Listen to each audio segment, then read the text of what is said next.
नमस्कार दोस्तों, you like academy channel पर आप लोगों का हार्दिक स्वागत है। तो फ्रेंड्स, आज के टॉपिक में सीखेंगे टाइम एंड टेंस में प्रेजेंट कंटिन्यूअस। प्रेजेंट कंटिन्यूअस को हिंदी में अपूर्ण काल कहते हैं। हिंदी के सेंटेंस में जिसके अंत में रहा है, रही है, रहे हैं हो वो प्रेजेंट कंटिन्यूअस कहलाता है। हैं और हूं से प्रेजेंट का पता चलता है और रहा रही से कंटिन्यूअस का। इसी तरह से इंग्लिश सेंटेंस में जिसमें एम इज आर हो वो प्रेजेंट कहलाता है और वर्ब के फोर्थ फॉर्म यानी फर्स्ट फॉर्म के वर्ब में आईएनजी लगा हो तो वो फोर्थ फॉर्म कहलाता है और उसका नाम है कंटिन्यूअस। तो उसे हम प्रेजेंट कंटिन्यूअस कहते हैं। यानी जो कार्य जारी है, चल रहा है, ऐसे जैसे अभी शुरू हुआ और जारी है और फिर कुछ देर बाद समाप्त हो जाएगा, तो ऐसे सेंटेंस को हम प्रेजेंट कंटिन्यूअस कहते हैं। तो आए हम लोग अब सेंटेंस के थ्रू समझने की प्रयास करें। सबसे पहले यहाँ देखें कि फॉर्म्स ऑफ वर्ब दिया गया है। वर्ब के 5 फॉर्म्स होते हैं, first, second, third, fourth, fifth.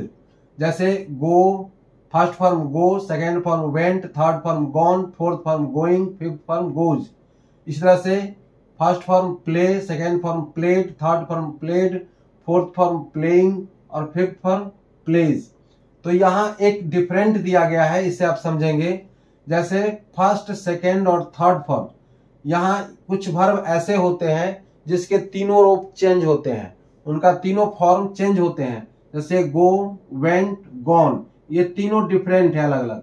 Fourth form में तो आईएनजी लग जाता है सभी में और फिफ्थ फॉर्म में यस यस लग जाता है। इसी तरह से जैसे प्ले, प्लेड, प्लेड, कुछ वर्ब ऐसे होते हैं जिसके सेकेंड और थर्ड फॉर्म देखने में सेम होता है लेकिन कार्य में अलग अलग होता है। जैसे ये प्लेड है तो जिस वर्ब के पहले टू हैव यानी हैव, हैज, हैड लगा हो और उसके बाद प्लेड आए तो वो थर्ड फॉर्म कहलाता है। और अगर उसके पहले हैव, हैज, हैड नहीं आए तो वो वर्ब सेकेंड कहलाता है। और इसमें आईएनजी है तो फोर्थ फॉर्म, यस आ गया तो फिफ्थ फॉर्म। ये नाम दिया गया है वर्ब के फर्स्ट फॉर्म, फिफ्थ फॉर्म को हम सिंपल प्रेजेंट या प्रेजेंट इंडेफिनिट कहते हैं। और शैल विल के बाद वर्ब के फर्स्ट फॉर्म लग जाए तो फ्यूचर इंडेफिनिट या सिंपल फ्यूचर कहते हैं। वर्ब के सेकेंड फॉर्म का सिंपल पास्ट या पास्ट इंडेफिनिट कहते हैं। और ये टू हैव के बाद वर्ब के थर्ड फॉर्म लग जाए तो ऐसे वर्ब को हम परफेक्ट कहते हैं। और टू बी के बाद वर्ब के फोर्थ फॉर्म आए और उसमें आईएनजी लगा हुआ होता है, ऐसे वर्ब को हम कंटिन्यूअस कहते हैं। तो यहां ध्यान दें कि सेंटेंस के थ्रू हम समझते हैं। अब जैसे हिंदी वाले को सबसे पहले हम हिंदी सेंटेंस देते हैं, उसको ट्रांसलेट इंग्लिश में करेंगे, इसके बाद फिर इंग्लिश सेंटेंस को हिंदी में ट्रांसलेट करेंगे। यानी हिंदी मीडियम और इंग्लिश मीडियम दोनों स्टूडेंट को के लिए मैं दे रहा हूं, लेकिन ध्यान रखेंगे, अधिकांशतः कोशिश करेंगे कि इंग्लिश सेंटेंस को हिंदी में ट्रांसलेट करना। अगर जल्दी इंग्लिश सीखना है तो इंग्लिश सेंटेंस को हिंदी में ट्रांसलेट करने की कोशिश करेंगे। यहां पहले मैं दे रहा हूं, जैसे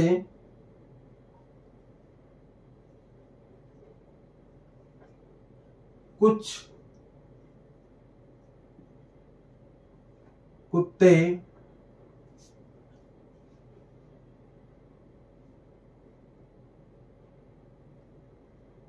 सड़क पर भौंक रहा है।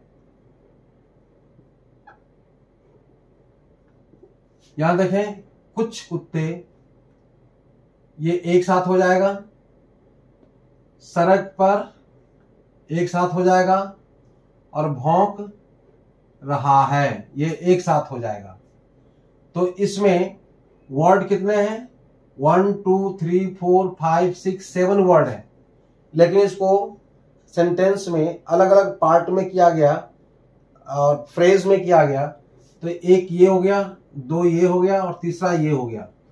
फर्स्ट, सेकेंड और थर्ड। अब हम यहां देखें, सबसे पहले हम सब्जेक्ट को लेंगे। देखिए हिंदी सेंटेंस में और इंग्लिश सेंटेंस दोनों सेंटेंस में सब्जेक्ट पहले आता है। हिंदी सेंटेंस में वर्ब सबसे अंत में आता है, लेकिन इंग्लिश सेंटेंस में वर्ब सब्जेक्ट के बाद ही आता है। तो इसलिए हम यहां देखेंगे, जैसे सम डॉग्स, सम डॉग्स। अब क्या है, सड़क पर भौंक रहा है, तो रहा है, तो पहले अंत में है का इंग्लिश क्या होगा, यहां पर सम डॉग्स है, इसलिए यहां पर सब्जेक्ट प्लूरल हो गया, इसलिए यहां पर हम लगाएंगे आर। यहां देखें, मैं बता दूं, टाइम एंड टेंस में दिया गया है प्रेजेंट कंटिन्यूअस। इसका स्ट्रक्चर है subject plus am is are plus verb के फोर्थ फॉर्म, जिसमें आईएनजी लग जाता है, प्लस ऑब्जेक्ट या अदर वर्ड्स। इसको हिंदी में रहा है, रही है, रहे हैं कहते हैं, ये समझ लेंगे। तो सम डॉग्स आर, अब क्या है, आर के बाद भौंक रहा है, तो इसी में हम भौंक रहा के बार्किंग। अब यहां आर से प्रेजेंट का पता चलता है, अब बार्किंग से कंटिन्यूअस का, तो भौंक रहा है, तो आर बार्किंग। अब कहां पर, सड़क पर, तो यहां लिख देंगे on the road, full stop. तो इस हिंदी सेंटेंस का ये इंग्लिश हो गया, देख लें। तो यहां देखें नंबर 1 यहीं पर आया, और आर बार्किंग जो 3 नंबर था, ये 3 नंबर यहां आ गया, और जो 2 नंबर था, ये 2 नंबर यहां पर आ गया। बस इसी तरह से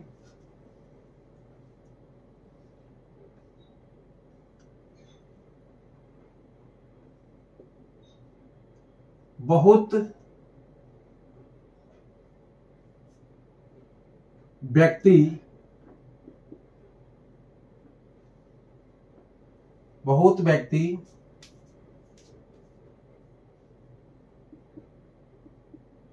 गांव से दिल्ली आ रहा है।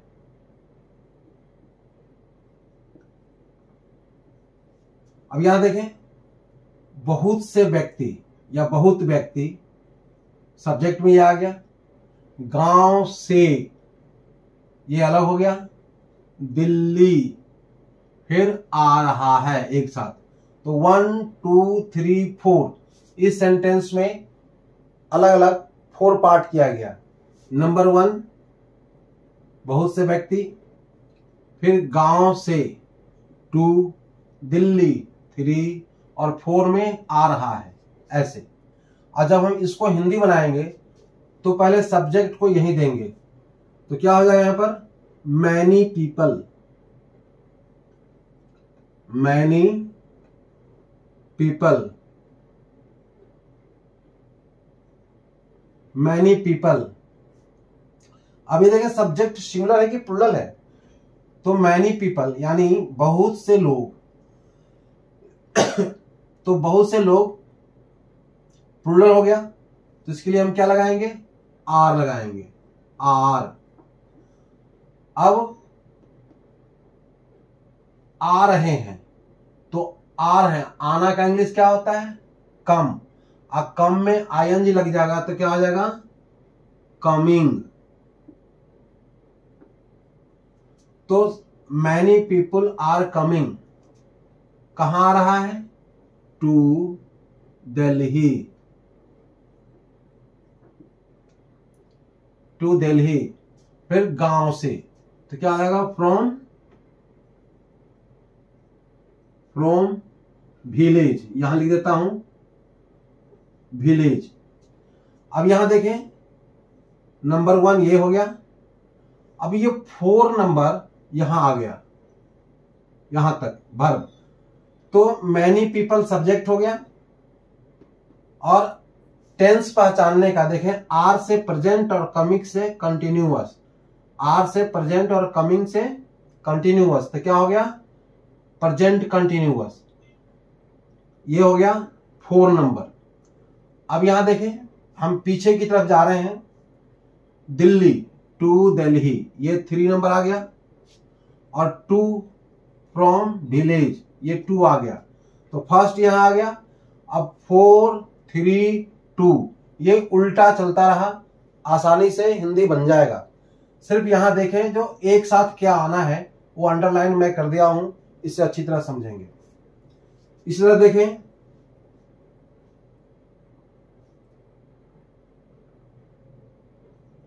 वह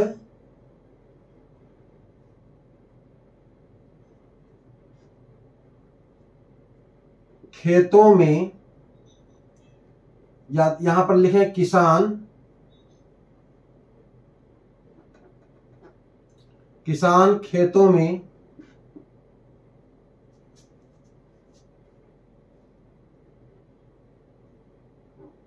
दिन रात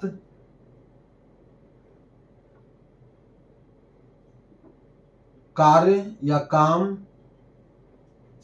करता है। अब यहां देखें किसान, ये सब्जेक्ट हो गया नंबर 1, खेतों में एक साथ, तो यहां नंबर 2 आ गया, दिन रात नंबर 3 आ गया, कार्य करता है या काम करता है, ये 4 नंबर आ गया। तो ये नंबर से आपको ट्रांसलेट करने में सुविधा होगा। तो सबसे पहले हम क्या लिखेंगे, किसान का फार्मर,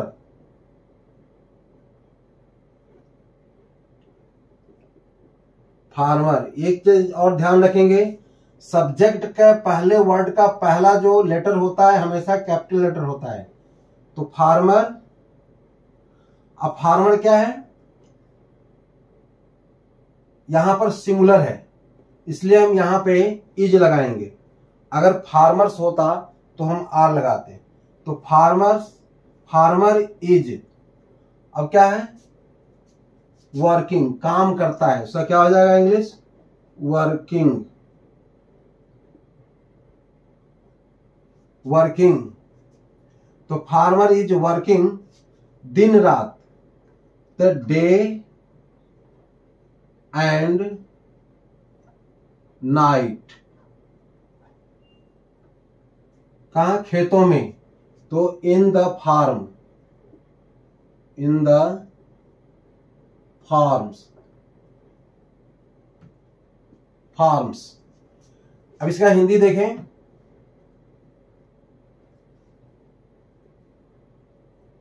किसान खेतों में दिन रात काम करता है, आ गया फार्मर नंबर 1 में, इज वर्किंग 4 नंबर यहां आ गया, डे एंड नाइट 3 नंबर यहां आ गया, और यहां आ गया इन द फार्म 2 नंबर यहां आ गया। तो देखें आसानी से कैसे सेंटेंस बनता जा रहा है। फिर देखें,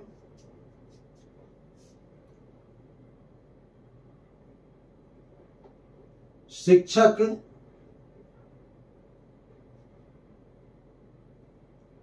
स्कूल में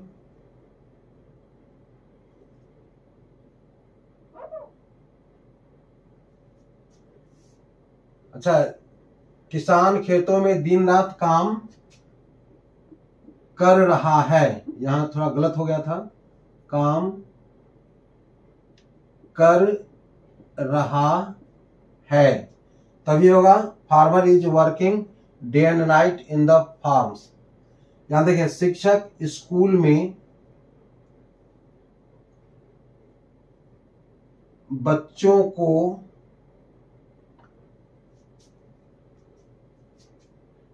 शिक्षक स्कूल में बच्चों को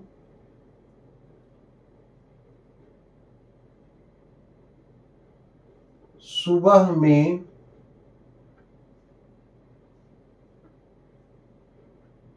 पढ़ा रहे हैं। अब यहां देखें, शिक्षक नंबर 1, स्कूल में नंबर 2, बच्चों को नंबर 3, सुबह में नंबर 4, पढ़ा रहे हैं नंबर 5। अब इसमें 5 कितने वर्ड हैं? 1 2 3 4 5 6 7 8 9 10 वर्ड्स है इस सेंटेंस में, लेकिन इसको हम कितने पार्ट में किए अलग अलग? 1 2 3 4 5। अब इसको हम इंग्लिश बनाएंगे, कैसे बनेगा? शिक्षक का टीचर, टीचर। अब यहां पर इज आएगा, क्या है? पढ़ा रहे हैं। Teacher is teaching, teaching. अब teacher is teaching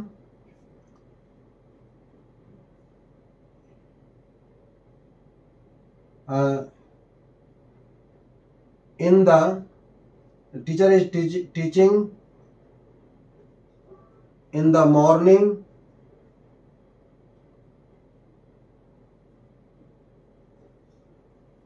to the students या to the children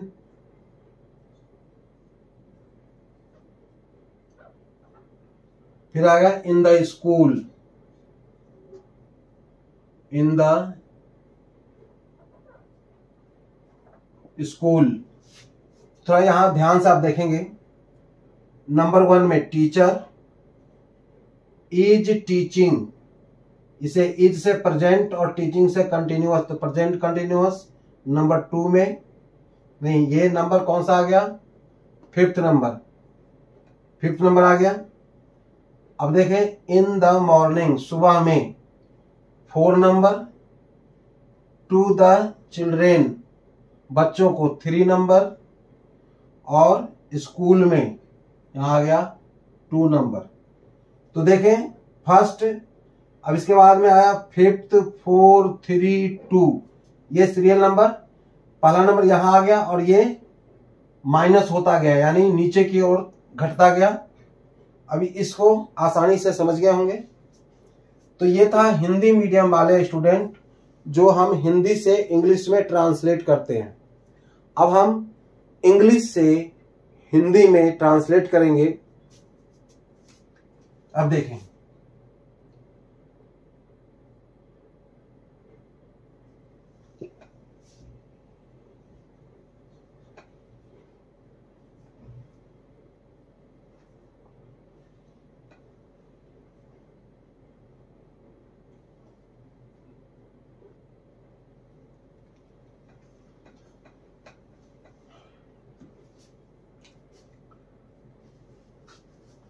लिखे यहां पे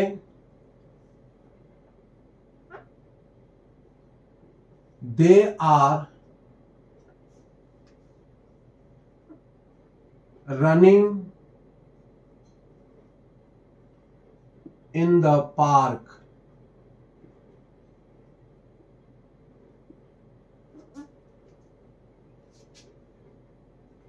इन the evening.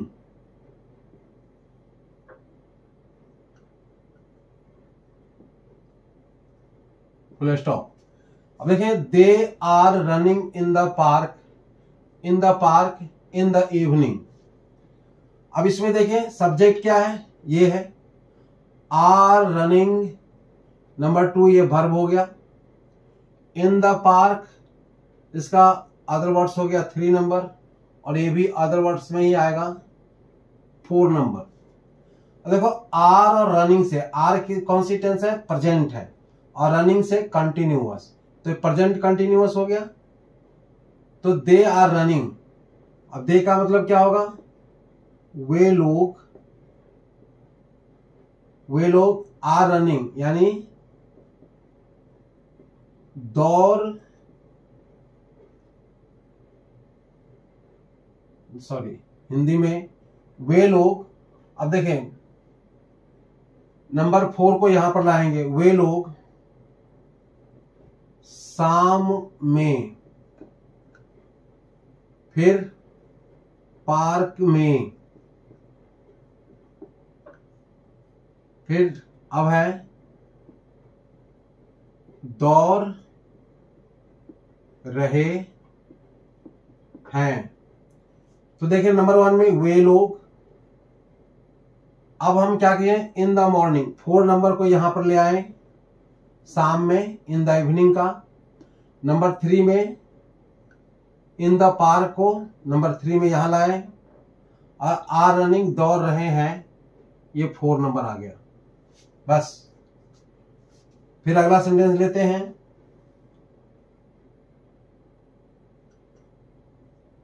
We are not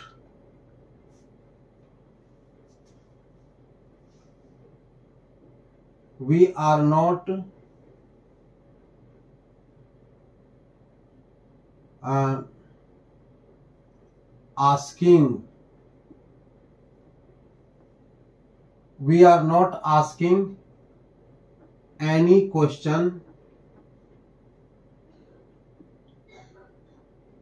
with you. We are not asking any questions with you. अब यहां देखें, we सब्जेक्ट है, आर नॉट आस्किंग नंबर 2 में वर्ब हो गया, एनी क्वेश्चंस एक साथ आएगा नंबर 3 में, और विद यू 4 नंबर। जब इसको हम हिंदी में ट्रांसलेट करेंगे तो वी का क्या होगा, हम लोग भी हो सकता है, हम लोग कर दें, हम लोग। अब देखें, विद यू 4 नंबर, तो विद यू का हिंदी क्या होगा, आपसे या तुमसे। तो हम आपसे लिखते हैं, रिस्पेक्टेड वर्ड, हम लोग आप से। अब आया नंबर 3 में, एनी क्वेश्चन, कोई प्रश्न, कोई क्वेश्चन मतलब प्रश्न। Asking, are not asking number 2 में यहां पर आएगा, नहीं पूछ रहे हैं, नहीं पूछ रहे हैं, हो गया। तो ये हम लोग 1 आप से 4 नंबर यहां आ गया। अब देखिए नीचे की तरफ जाएंगे हम, कोई प्रश्न नंबर 3 में, नहीं पूछ रहे हैं नंबर 2 में। तो 1 4 3 2 घटता चला गया। इसी तरह से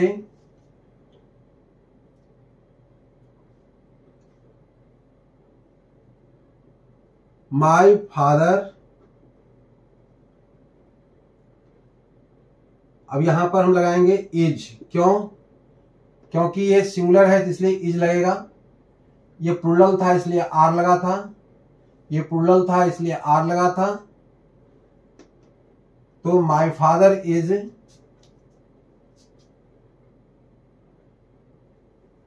लिविंग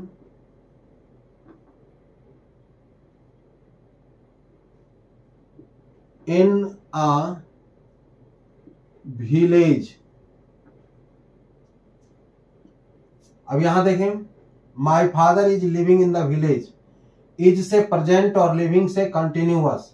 यहां पे देखें, आर से प्रेजेंट और आस्किंग से कंटिन्यूअस, आर से प्रेजेंट और रनिंग से कंटिन्यूअस।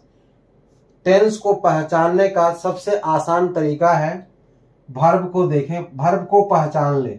अगर वर्ब पहचान लिए तो टेंस पहचानना आसान हो जाएगा। तो my father is living in a village, यानी मेरे पिताजी इन अ विलेज गांव में रह रहे हैं, गांव में रह रहे हैं। इसी तरह से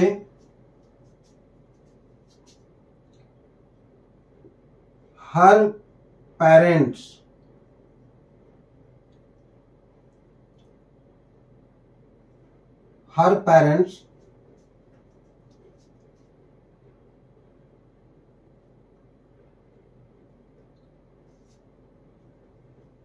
are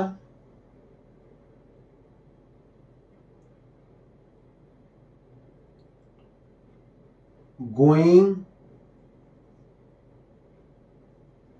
to market to buy something, something है ये। तो her parents are going to market to buy something, तो ये सब्जेक्ट हो गया her parents. Number 1 are going to, are going ये वर्ब हो गया।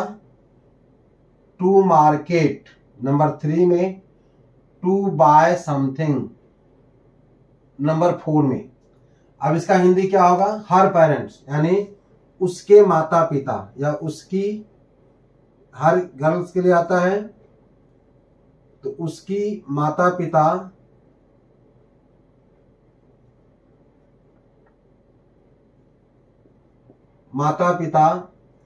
अब देखें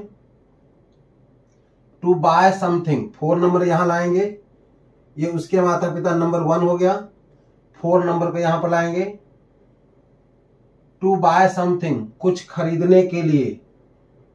बाय समथिंग मतलब कुछ, टू बाय मतलब खरीदना, तो कुछ खरीदने के लिए। अब टू मार्केट बाजार, बाजार आर गोइंग जा रहे हैं।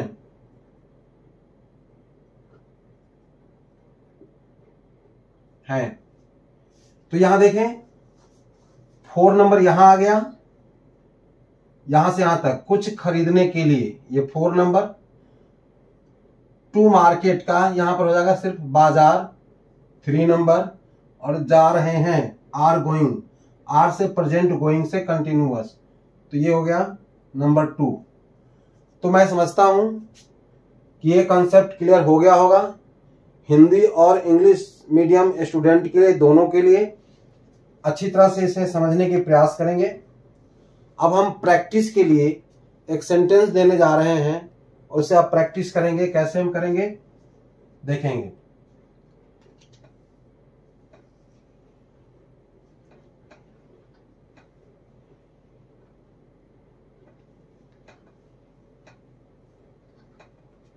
अब हम एक सेंटेंस लेंगे, जैसे आई am speaking English. I am speaking English. I am not speaking English. Am I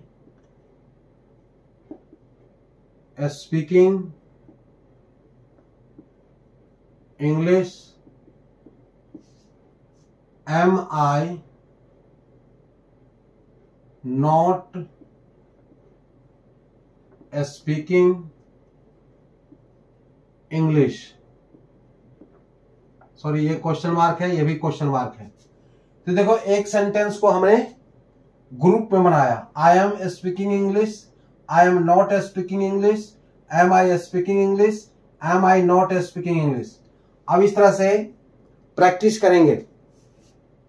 sentence समझने के बाद अगर प्रैक्टिस नहीं किए तो फिर भूल जाएंगे, इसलिए प्रैक्टिस करना जरूरी है अगर वाकई में इंग्लिश इंप्रूव करना चाहते हैं। तो कैसे करेंगे? फिर हम वही कहेंगे, एक सब्जेक्ट लेना है अपने मन में। सब्जेक्ट के बाद एम इज आर में से कोई भी एक वर्ब उसके साथ लगाएंगे सब्जेक्ट के अकॉर्डिंग। फिर इसके बाद में वर्ब के 4th फॉर्म लगाएंगे। फिर इसके बाद में ऑब्जेक्ट या अदर वर्ड्स, इसमें से कोई भी वर्ड लेंगे।